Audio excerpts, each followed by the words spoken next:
పాకిస్తాన్ని ఇండియాకి యుద్ధం లేకుండా ఆపే బాధ్యత పైన దేవుడిది, కిందని నాది. రాత్రి పగలు పాకిస్తాన్ ఇండియా మధ్య చర్చలు జరుపుతున్నాను. 2002లో మీకు తెలుసు నేను పాకిస్తాన్ వెళ్ళిన సంగతి, నేను వాజ్పేయి గారిని కలిసిన సంగతి దేశ నాయకులు తెలుసు. మోదీ గారు అప్పుడు ముఖ్యమంత్రి. 2002 జూన్లో మీకు ఎవరికి చెప్పకుండా అమెరికా వెళ్ళాను. శనివారమే తిరిగి వచ్చాను. 3 రోజులు అయింది, 4 రోజులు. అమెరికాలో ఉన్న పెద్ద నాయకులందరినీ కలిశా, ఒక్కడు తప్ప 10లో 9 మందిని కలిశా. వాళ్ళు కూడా వాళ్ళు గారు 2 దేశాలని ప్రేమించిన వారు మీరు ఒక్కరే, యుద్ధాన్ని ఆపగలిగింది మీరు ఒక్కరే అంటే చర్చలు జరుపుతున్నాను. నాకు సోమ మంగళ బుధవారం 3 కేసులను బట్టి ఆంధ్రప్రదేశ్ హైకోర్టు రేపటి నుంచి కోర్టులు జూన్ 16 వరకు సెలవని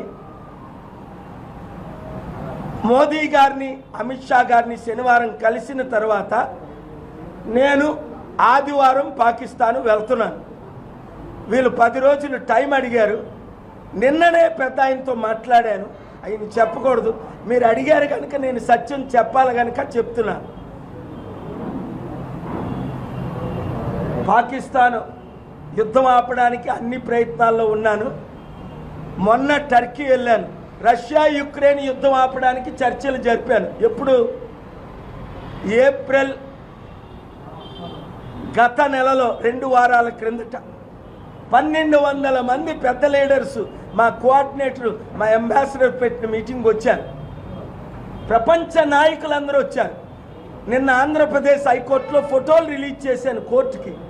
ఇదిగోండి, వీరందరూ ప్రవీణ్ పగడాల గురించి అడుగుతున్నారు, మణిపూర్లో జరిగిన హత్యల గురించి అడుగుతున్నారు. నిన్న కోర్టుకి కాపీలు ఇచ్చారు. ఇంకా అంతకంటే రుజువులు ఏం చేయాలి? మోదీ గారికి పంపించా.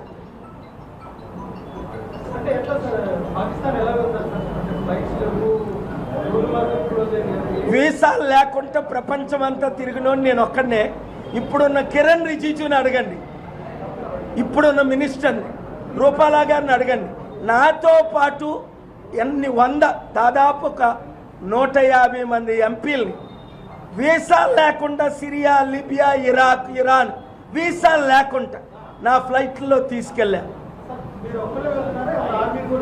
అప్పుడే నేను చెప్పనది, ఎందుకంటే అక్కడి నుంచి ప్రోటోకాల్, నన్ను ఎవరిని తీసుకొని రమ్మంటే వారిని తీసుకొని వెళ్తాను. ఫోన్లోనే యుద్ధం ఆగితే, ఎందుకంటే ఇప్పుడు ఇండియా స్ట్రైక్ చేసింది, మేము స్ట్రైక్ చేస్తామని అంటున్నారు. హైదరాబాద్ని, విశాఖపట్నాన్ని, ఢిల్లీని, ముంబైని, చెన్నైని, 6 సిటీల్ని,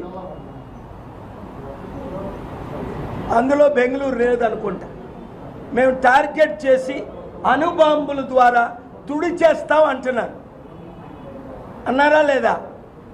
మన దేశంలో, రాష్ట్రంలో హై అలర్ట్ పెట్టారా లేదా? వద్దు, శాంతే కావాలి అని. మరి ఇండియా ఎందుకు స్ట్రైక్ చేసిందని అడిగారు. ఇండియా చేసింది టెర్రరిస్ట్ క్యాంపులను మాత్రమే. ఇస్లామాబాద్ని కానీ, రావల్పిండిని కానీ, పాకిస్తాన్లో ఉన్న సిటీలను కానీ టార్గెట్ చేయలేదు. టెర్రరిస్ట్ క్యాంపుల్ని టార్గెట్ చేయడానికి 3లో ఒకరు నన్ను అడిగారు. అది కూడా నేను వద్దన్నాను. కానీ వాళ్ళు స్ట్రైక్ చేశారు. అయినా మన సెక్యూరిటీ ల్యాబ్స్ అవడవేటి చెప్పండి. ముందే తెలిసి వీళ్ళకి 16ని, ఏప్రిల్ 16ని వారు అన్నారు మేము అటాక్ చేస్తున్నాం, 18ని అన్నారు, ఓపెన్గా చెప్పారు. మరి వాళ్ళు ఎలాగెళ్ళిపోయారు ఇంతమంది టెర్రరిస్టులు అక్కడికి? ఏం జరుగుతుంది? అది మన లీడర్షిప్ ఫెయిల్యూర్ కాదా? మనలో అన్నమాట. పాకిస్తాన్ని ఇండియాకి యుద్ధం లేకుండా ఆపే బాధ్యత పైన దేవుడిది, కిందని నాది.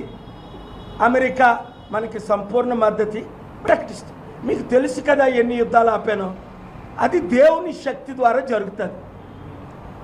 నాలో ఉన్న గొప్పతనం కాదు, కానీ అది నాకు మీ రిపోర్టర్స్కి ఎలాగైతే రిపోర్ట్ చేయడు, మాట్లాడుతుంటే రిపోర్ట్ రాసేస్తున్నాడు ఆయన పాయింట్స్ అద్భుతంగా. ఈయన ఇక్కడ మీకు ఇంత టాలెంట్ రిపోర్టింగ్లో ఎలాగొచ్చిందో ఆ Indian express, times of India, Deccan Chronicle కూడా అలాగొచ్చుంటే బాగుంది. వాళ్ళు కూడా ఫ్రంట్ పేజ్, సెకండ్ పేజ్లో ఇచ్చినా బాగుంది. 11th పేజీలో 6 అంగుళాలు ఇస్తున్నారు.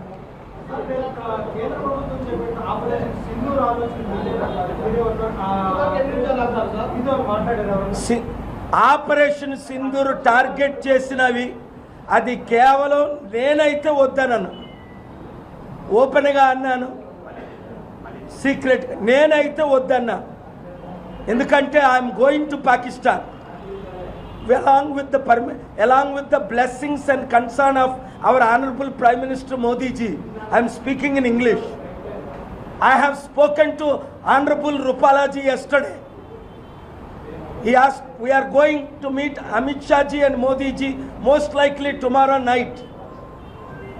If they give me consent, I am going to Pakistan on Sunday.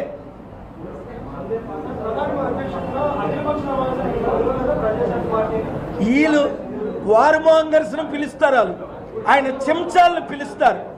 నేను ఆయన చెంచాను కాదు. ఆ